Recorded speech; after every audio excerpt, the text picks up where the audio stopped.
So watch here. I mean, we don't see anything here. Now this, on a normal day, people are going to look at this and they're going to come to the conclusion that this is the horizon line. It's a physical separation between where the Earth ends and, you know, it curves over.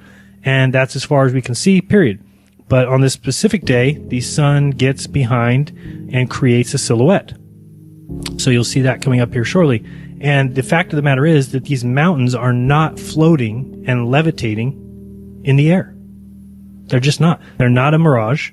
Doesn't have any of the characteristics of mirage. There's no towering. There's no floating. There's no distortion. There's nothing. That is the mountains of Canigao. Now, when you hear people say, oh, it's just this mountain here, this peak is 9,000 feet, but the rest of the mountain chain is there.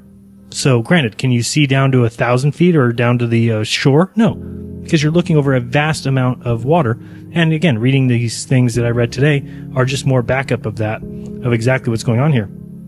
But here, if you look at, this is not a mirage. You'll see this is not rising. This is not shimmering. This is the mountains of Canigao. And if you put in the curve calculator here, you know, an eye height of 1,000 feet at that church in Alash and a target distance of 175 miles, you get a hidden feet of 12,380. The mountain peak of Canigao is 9,400. So you're talking about 3,000 feet.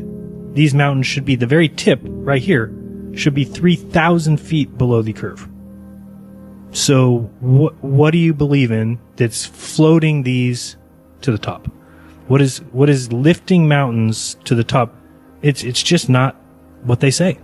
And so, you know, for me, I'm not going to just take their words. Oh, this is just, oh, okay, that's must be an astronomical thing. The sun's lifting thing. The sun doesn't lift mountains up. If these mountains are behind the curve, I wouldn't be able to see them. I cannot see through ocean water, and the sun is not a magic ball that lifts mountains up over water so I can see it.